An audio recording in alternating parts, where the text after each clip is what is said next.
আচ্ছা, এমন একটা জায়গার কথা ভাবুন তো, একটা বিশাল সমুদ্রের নিচে যেখানে বিজ্ঞানও হার মেনে যায়। এমন এক জায়গা যেখানে জাহাজ, প্লেন, এমনকি মানুষও উধাও হয়ে যায়, কোনো চিহ্ন ছাড়াই। আর এটা কিন্তু কোনো গল্প না, একদম সত্যি।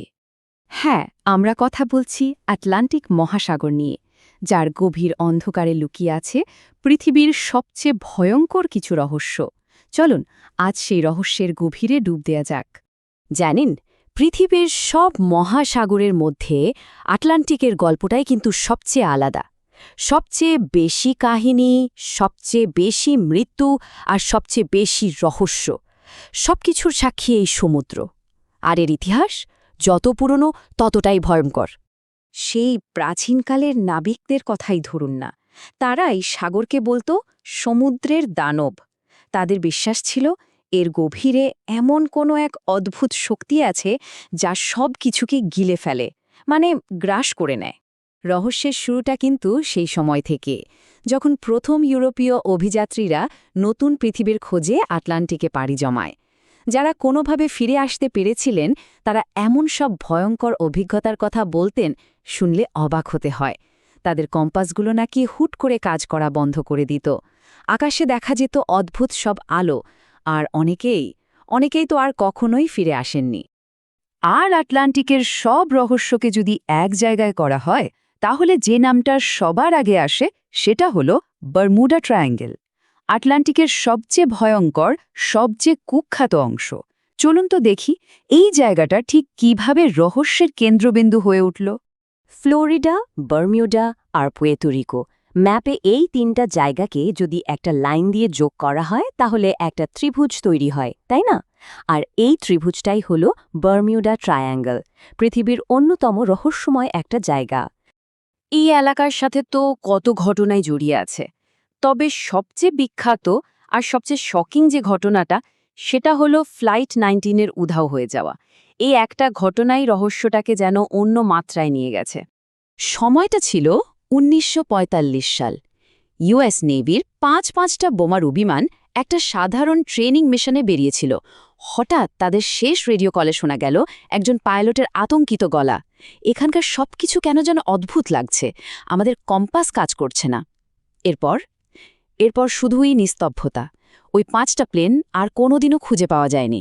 কিন্তু সবচেয়ে অদ্ভুত ব্যাপার কি জানেন, ওদের খুঁজতে যে রেস্কিউ প্লেনটা পাঠানো হয়েছিল সেটাও, হ্যাঁ ঠিকই ধরেছেন, সেটাও একইভাবে উধাও হয়ে যায়। তাহলে প্রশ্নটা হলো, আসলে কি ঘটেছিল সেদিন? এর পেছনে কি কোনো সায়েন্টিফিক ব্যাখ্যা আছে, নাকি ব্যাপারটা আরও গভীর, অন্য কিছু? এই নিয়ে মূলত দুই ধরনের থিওরি বা ব্যাখ্যা চালু আছে। দেখুন, ব্যাখ্যাগুলো কিন্তু দুই মেরুর। একদিকে আছে সায়েন্টিফিক থিওরি, বিজ্ঞানীরা বলেন এর পেছনে প্রাকৃতিক কারণও থাকতে পারে। যেমন ধরুন, সমুদ্রের নিচ থেকে হঠাৎ করে বিশাল মেথেন গ্যাসের বুদবুদ বেরিয়ে আসা, যা পানির ঘনত্ব কমিয়ে দিয়ে একটা জাহাজকে চোখের পলকে ডুবিয়ে দিতে পারে। অথবা ভাবুন ভয়ঙ্কর গালফ স্ট্রিমের স্রোত বা কোনো ইলেকট্রোম্যাগনেটিক ডিস্টার্বেন্সের কথা।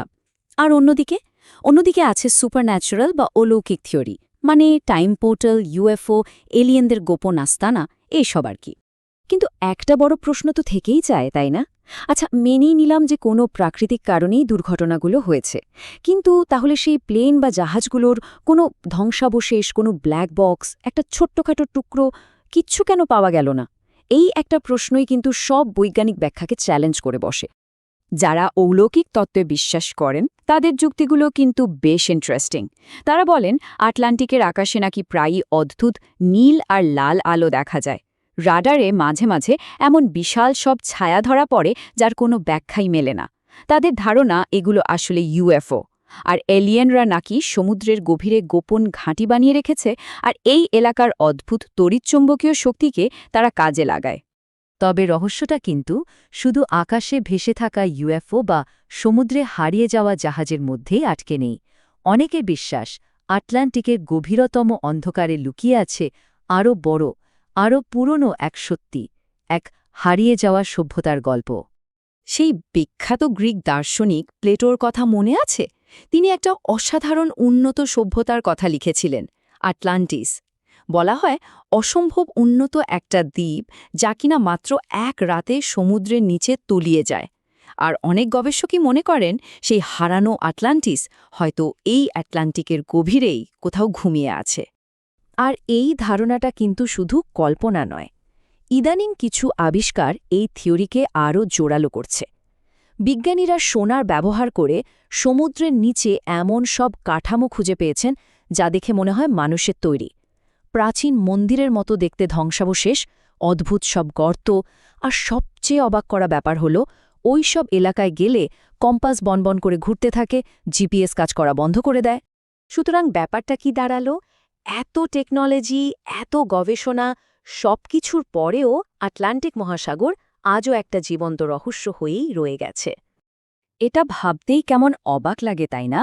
আমরা আজ মহাকাশের ম্যাপ বানিয়ে ফেলেছি, দূরের গ্রহ নক্ষত্রের খবর রাখছি, অথচ আমাদের নিজেদের এই পৃথিবীতেই, এই মহাসাগরের গভীর অন্ধকারে এমন কিছু লুকিয়ে আছে যা বিজ্ঞান এখনও বুঝে উঠতে পারেনি, অথবা হয়তো আমরা সেখানে তাকাতেও ভয় পাই।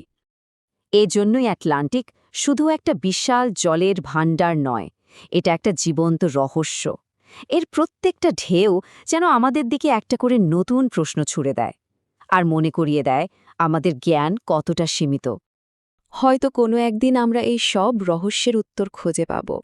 আবার এটাও হতে পারে যে কিছু রহস্য অমীমাংসিত থাকাই ভালো, কারণ সব জেনে ফেলার চেয়ে এই না জানাটাই হয়তো পৃথিবীকে আরও বেশি সুন্দর, আরও আকর্ষণীয় করে রাখে।